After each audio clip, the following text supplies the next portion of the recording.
Hello, here we are again for 34th episode of the year of being 70. And this was the idea of my longtime friend, my childhood friend Lucy McCarra, who is in Norfolk, UK, and I'm in Amsterdam, Lisette Schuitenmaker in the Netherlands. And this morning, upon waking up and grabbing my phone, I saw that Lucy had sent in an idea for this week's episode, which is if you gave a dinner party and you could invite three people you might know, you might not know, they might be alive, they might have passed on, who would you invite? And so this is also a question, to you who are listening. If you gave a dinner party and you could invite anyone to sit at your table and have a conversation with, who would you invite? So, yay. Let's give them some time. Yes, you can think about it while we talk and put your suggestions in the comments. We'd love to hear. And also why you would choose them too. Be interesting to know. I think it's also always interesting to observe my own thought process because my initial response was, oh, now what? Now what has she thought up? How do I have three people? And then, whilst getting ready for the day, all of a sudden my three people came into my head, as a formed trio. They have a connection. And so, yeah, I'm always in awe of how these things work. So how about you? How did you come up with this suggestion, Lucy? And then As who's as you said, your first person? it's sort of I was just thinking, oh, we haven't got a subject for tomorrow late last night. So it just popped into my head. I do not know how my subconscious does that thing, and I'm sure yours does too. So I mean, I didn't know, sometimes I make suggestions and you don't like them, so we don't do that. That Or happens. you That do. happens. Yes. So I just sort of thought, oh, well, I know it's late. I hope I don't wake her up, but I'll send this over. And I hadn't when I thought of the concept, I had not got three people in my head at all. So Ah, I've had to think about that this morning too. But then mine, I had two pretty quickly, and then a third one kind of came later. So yeah, we'll see. And my vision was that we would give this dinner party together, so we would have a group of six, well, eight of us around the table. oh, I So did it'd be not interesting count to on see if that. our guests how they would interact with each other as well. Well, that wasn't really in my concept. And now I'm really wedded to my three people That's because fine. it's No, it doesn't really matter. We can lovely to have our speak about individual them. dinner And parties, or we can do it together. yeah. So who is your first one then? So the three is a trio that they have Oh. nothing to do really with one another, but for all passing away, three men all passing away in the year 2008. And it really felt to me, you know, that as if I'm in a forest and three of the biggest trees in my forest fell. And then I was standing there. So in a way, it gave me space to grow. But in a way, it was also like these three men were protective. And it was wonderful. So the first, I'll just go in the order in which they passed. So the first was called Ron. And Ron, actually, he was an American, a gay man who'd come to the Netherlands and led an adventurous life and then found love and then started a kind of green grocery. And because he loved to cook, it was also kind of a takeaway little shop around the corner from me.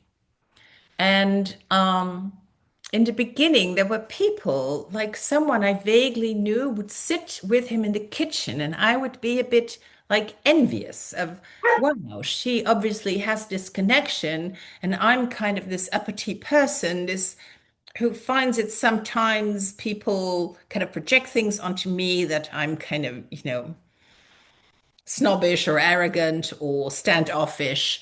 And so this making contact and how can I befriend everyone and anyone has been a theme. And then at some point over the years we got more friendly and then he fell ill.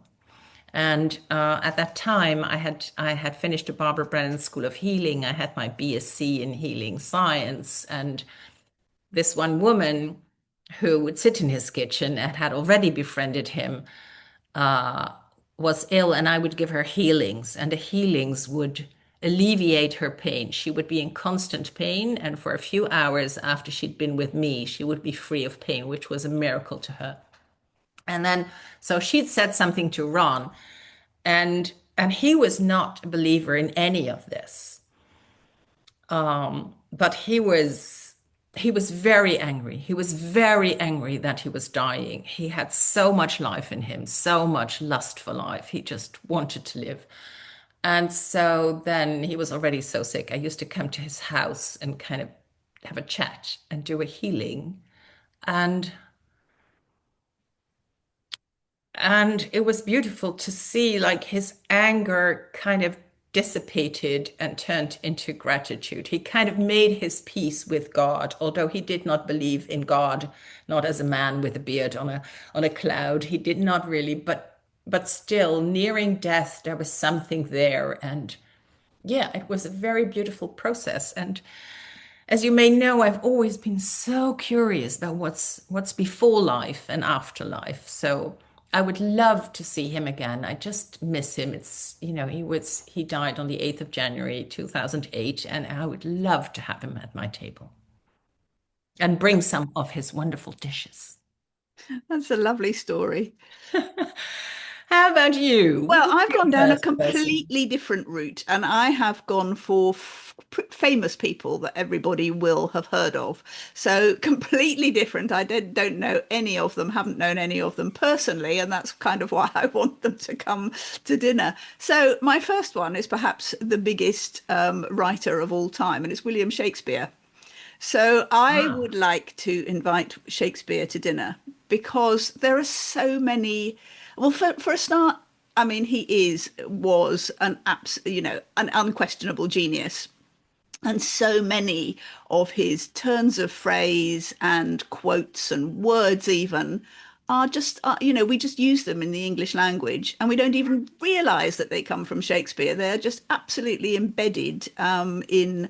So I kind of want to know, we had that discussion about what's in your mind. What does your mind, I want to know how his mind worked, that he could produce such extraordinary words and it's the right. I mean, his plays are fantastic, obviously. I mean, and they go on working and but it's not so much about. I mean, some of the characters I think are extraordinary and absolutely kind of everlasting. like Certain who? of Like who? Like which ones?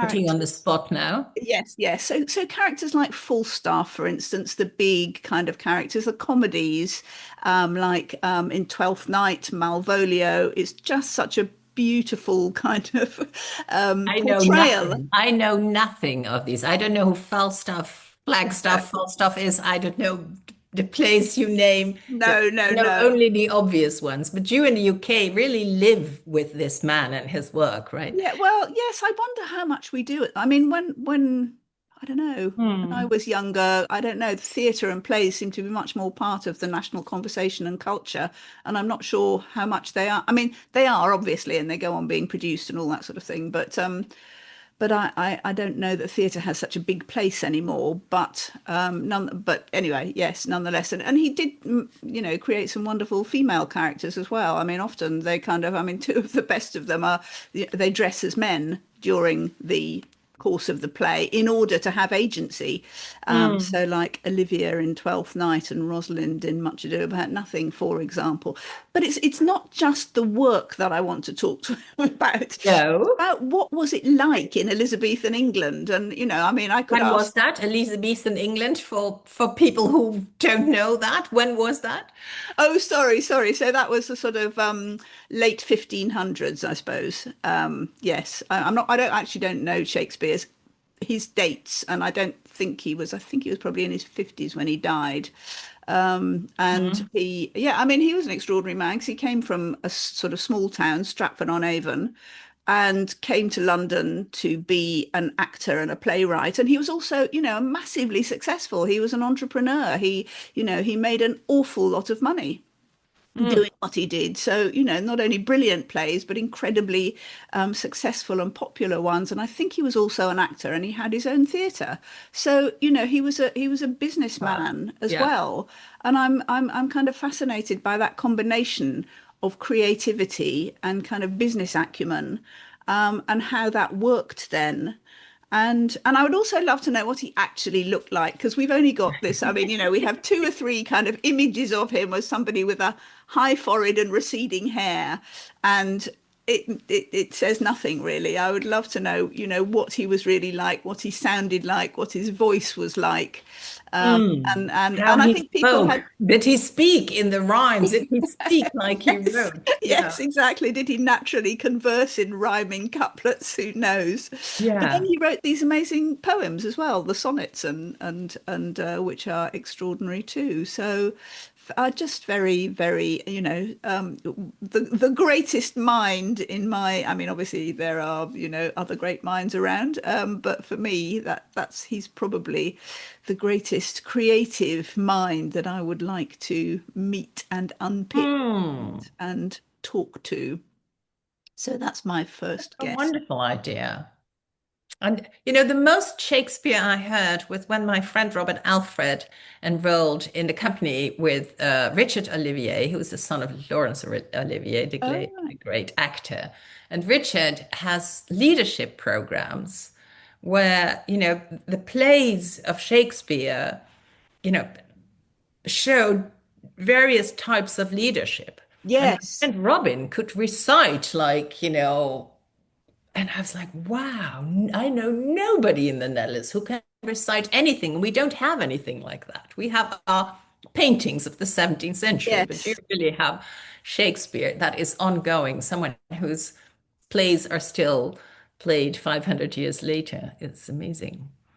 Yeah. Yes, yes. Oh no, that's right. Yes, no, it's absolutely true. His plays have been used for so many things. I mean, absolutely Yeah. leadership, business, concepts, all, you can turn his work Yeah. to to anything you want, really. It's so I'd it's like to come to that dinner party, but I would have to read up. I would have to read up on him. oh no, I'm sure you wouldn't. I'm sure he'd be very happy just chatting to telling Yeah. you what I he's don't know. I don't know. but Such a brilliant mind. Yes. Okay. Well, I'm still curious what people who listen, whether they've gone for people they knew, like me, or for people they did not know but admire. would I like to know. would like to know, would like to revive for an evening. Yeah. Yeah. So who is your second Well, guest? my second person is also a brilliant mind. He is my friend Eckhart Winzer, who died on the 21st on 2008, suddenly. And he was a businessman. He was in software because before anybody knew what software was, and started a company and had this idea, how many people can you be friendly with? Around 30. Around 30, you can kind of remember, did they have a baby? Was it a boy or a girl? When did they go on holiday? And so when his company employed a 31st person, he did cell division. And so then there were two teams, one in the east of the Netherlands, one in the west of the Netherlands. And so that cell division concept was, a very, yeah, I mean, novel idea. And another thing he thought of was he was very concerned about the environment and about our effects on it, and had developed a method for accountancy for the effects of his company on the environment, and published that alongside with the financial accounts. He published a natural accounts. And then also he said, why do we actually have value added tax? We want people to participate. We want people to work. But then we want value added, right? What we don't want is value extracted. So any pollution, anything you take from the earth as if it is for free, why do we tax that? So that would be the tax on extracted value. And his proposal was, and he explained this to me in 1992. I was at work on a Sunday in my office, and he came by to kind of lure me away and say, "Come on, let's talk about real things here." And he said, and then the VAT was at 19%. So he said, if we take 20 years and every year we do a percentage, then, the whole industry and the whole tax authorities and everything can adapt, and we will have a completely different tax system because money has cybernetic power. It steers where we go. And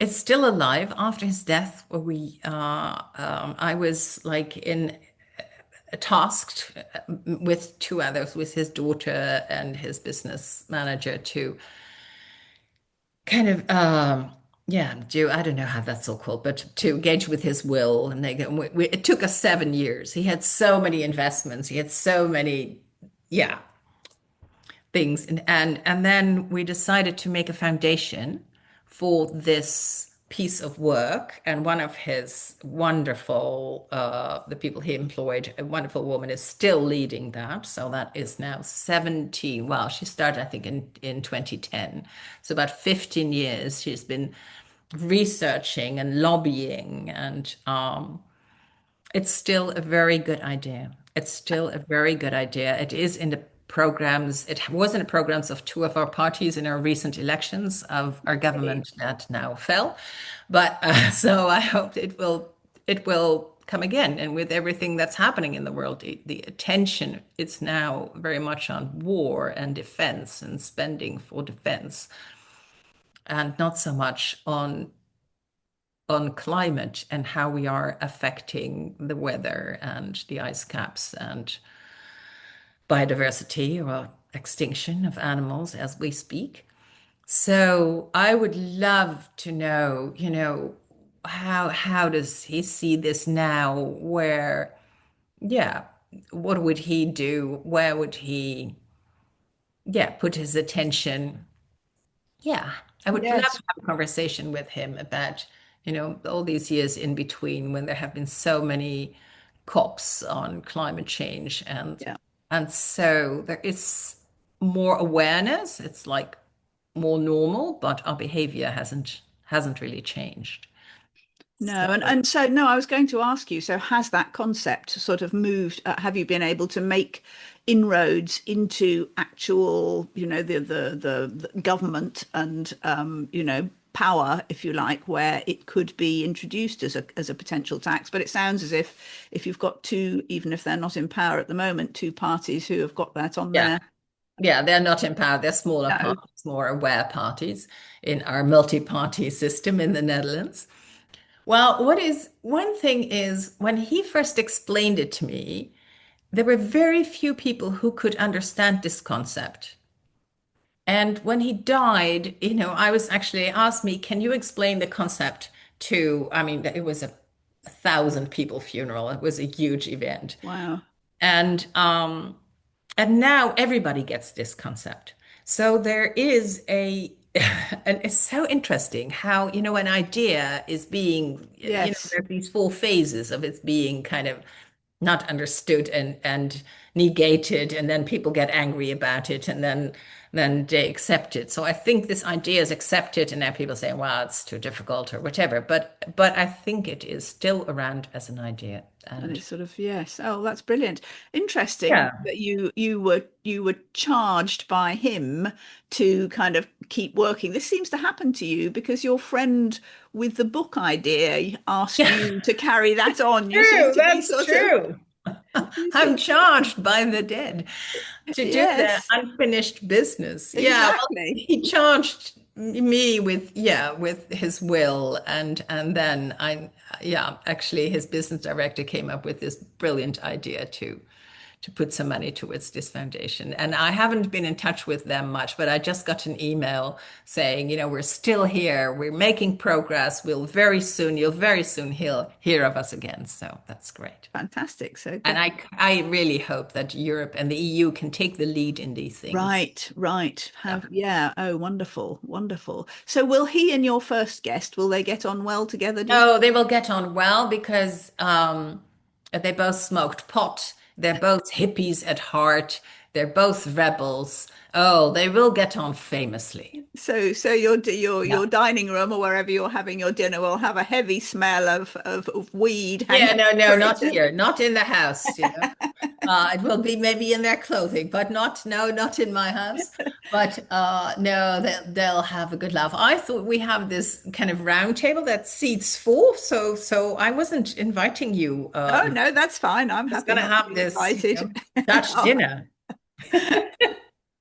yes, well, So, that's who a is nice. your second Oh, person? so okay, so my second one, and I don't know if she'll get on with the first one. I think she will, because I'm pretty sure she admired him as much as most people. So my second guest is Virginia Woolf.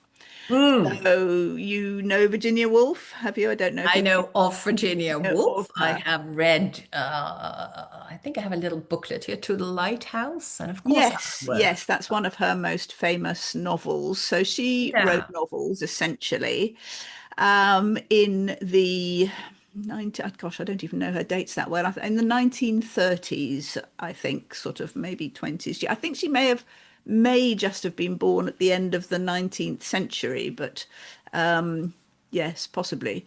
So yeah, she was a rather upper class woman born into a sort of upper class family, and she retained.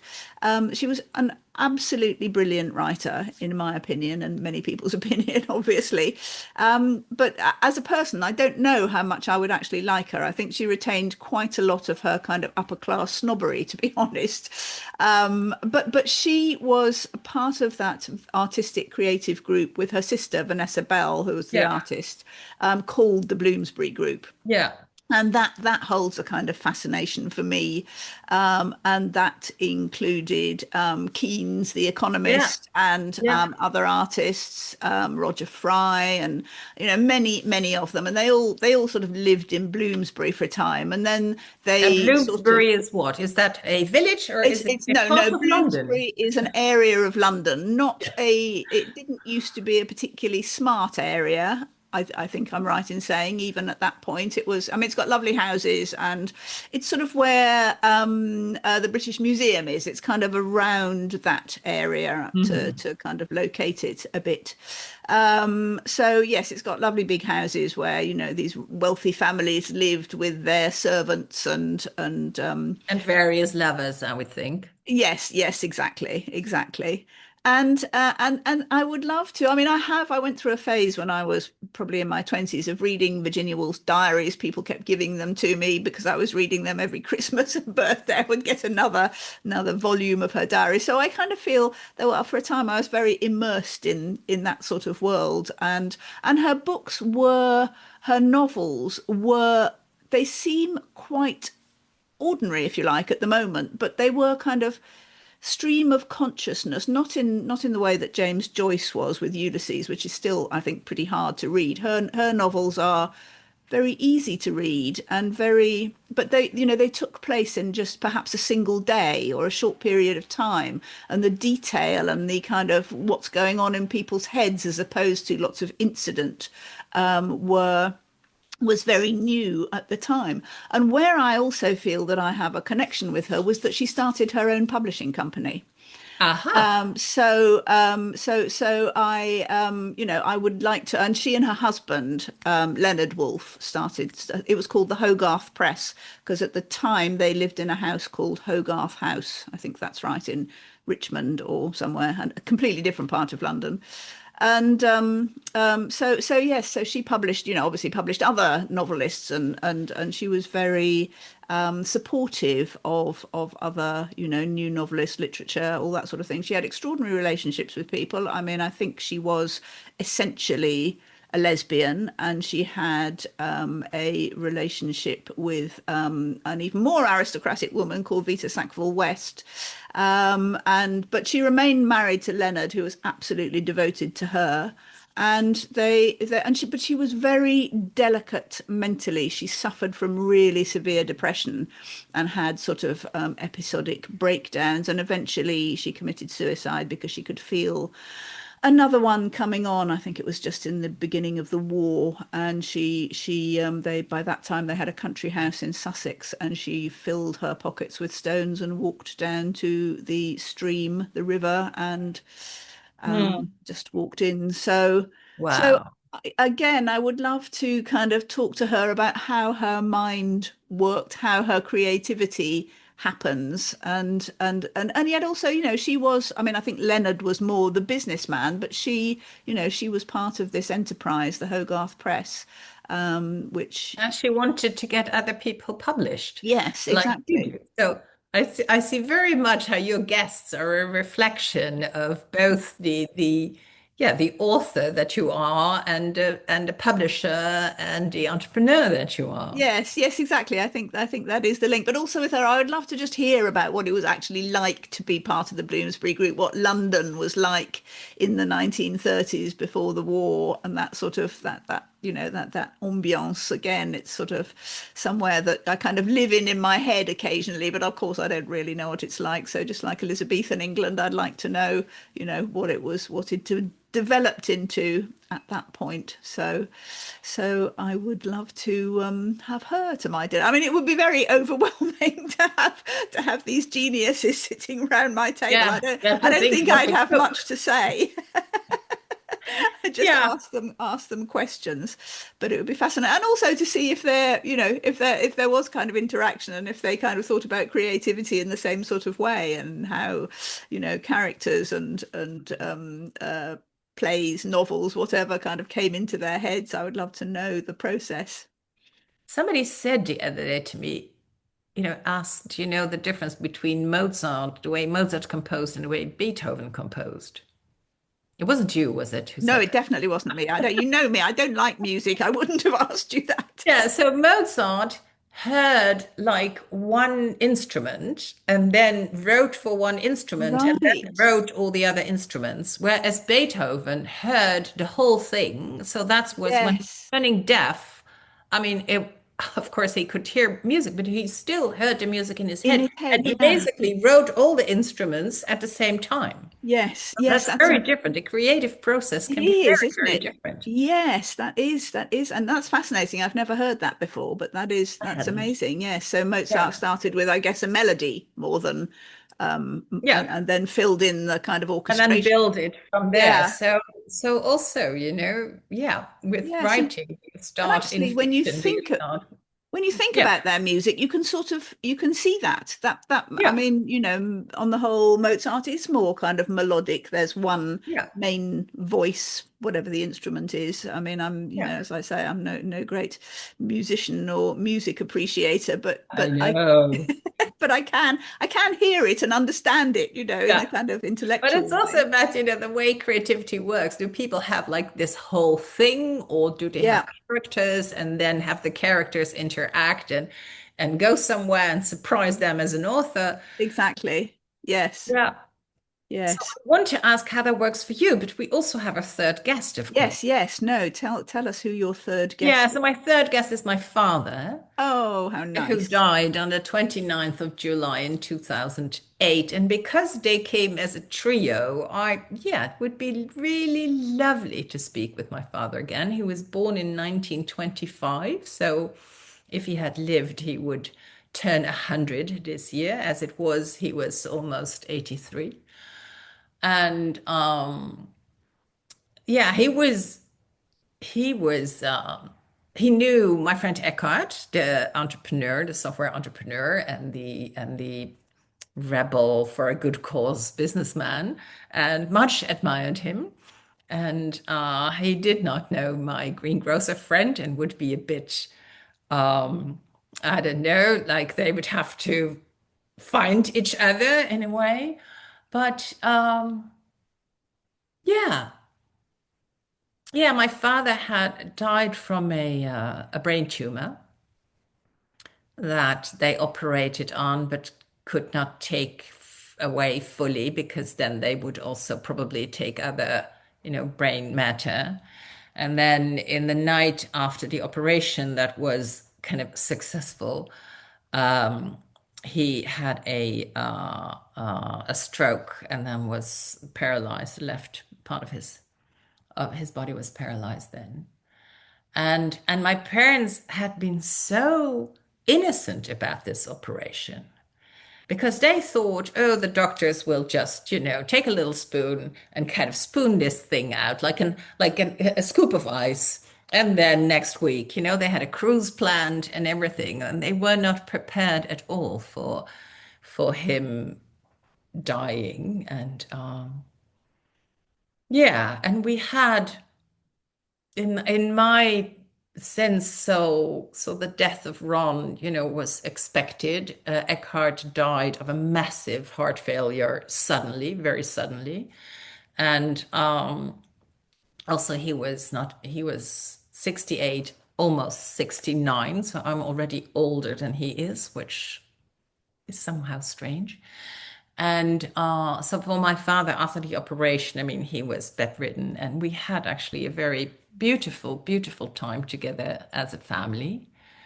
And in the final 4 or 5 weeks, my sister and I took turns sleeping on a mattress on the floor, and we had these amazing conversations. Did I ever tell you about the final conversation I had with my father? No, no, tell me. It was not a final conversation, but on one of these nights, no, it was. Yeah, so at some point he thought he had died.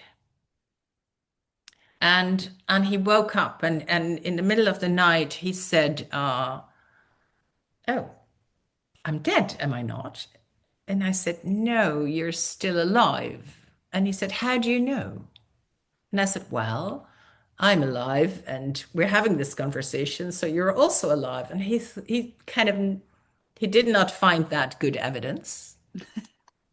And then he looked around and he said, "I must concede it's a big coincidence that here they have the same paintings on the wall that I have in the room where I'm." And so that was like, in a way, so funny also. That's brilliant. And yeah, it was just one of these strange, quirky moments. And he lived for another 3 weeks and then slowly passed away. But yeah, it would just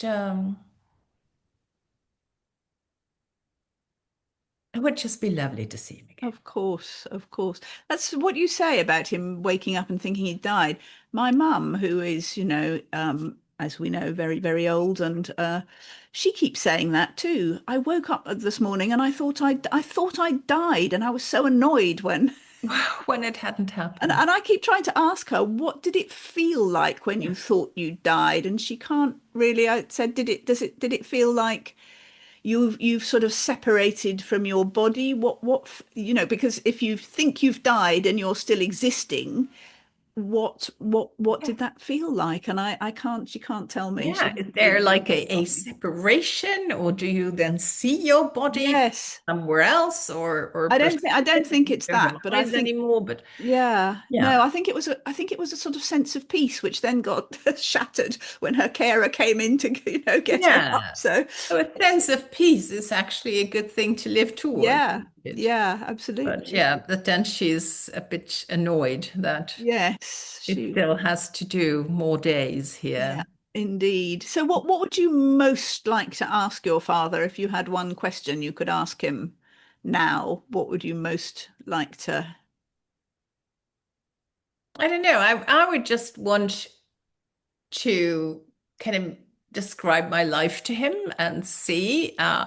And so there's a question: am I still the girl looking for approval of my father? But I don't think it is that. I think he took enjoyment from the way I develop myself, much to his surprise, much to my surprise too. Very often, last week I had to kind of lead this annual general meeting, and I stand there and I go like, wow, has the shy girl turned into this person who can actually do this? And so he was not so much into impact investing and the regenerative movement, but he found it interesting. And And the most beautiful, he gave me the most beautiful compliment when I turned 50, which is now over 20 years ago.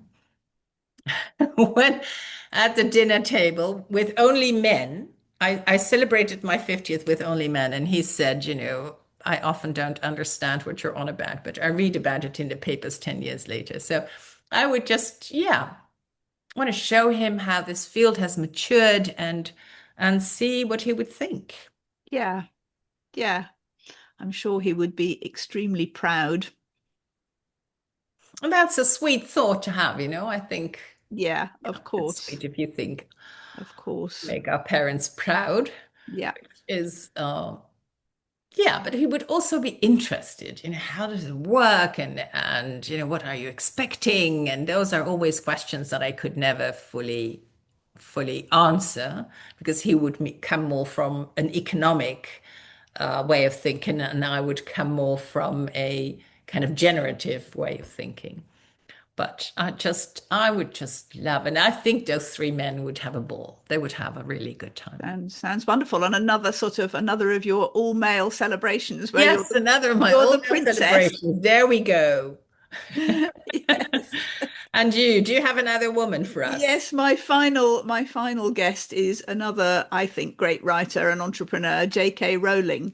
So she Aha. is the author of the Harry Potter books and the Harry Potter Yes. world and the films and everything else. So I think, I mean, she's a very controversial figure at the moment, and I'm not going to go into that. But I mean, I think she's a genius writer. I really do. I think her books are incredible. They may be for children, but they are, I know. I've read them, Have you? Have you? enjoyed the movies. I think Yes, so many of us adults have to just disappear into that world and go to platform nine, three quarters, and exactly. I mean, I just go think, into that other world where yes, I loved how the people in the paintings would visit, yes, go for tea with one another. yes. It was an absolutely lovely idea.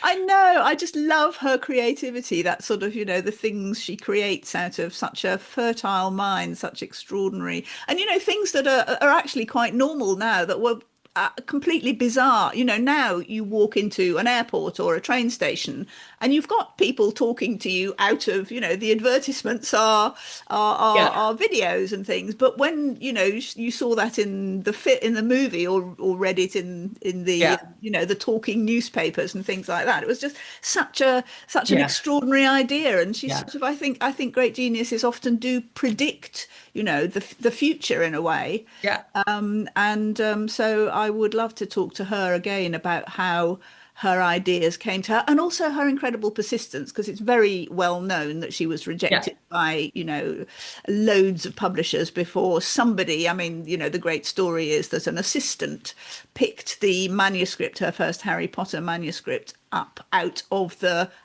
bin, I think almost, and read it and said to her boss, I think you ought to read this. And then she had to go under the name J.K. Rowling because they didn't think that young boys, would buy a book with a woman's name on it if it was about a male young wizard. So, she had to become yeah, J.K. Rowling. So, she's been through all sorts of, kind of yeah. barriers and stuff.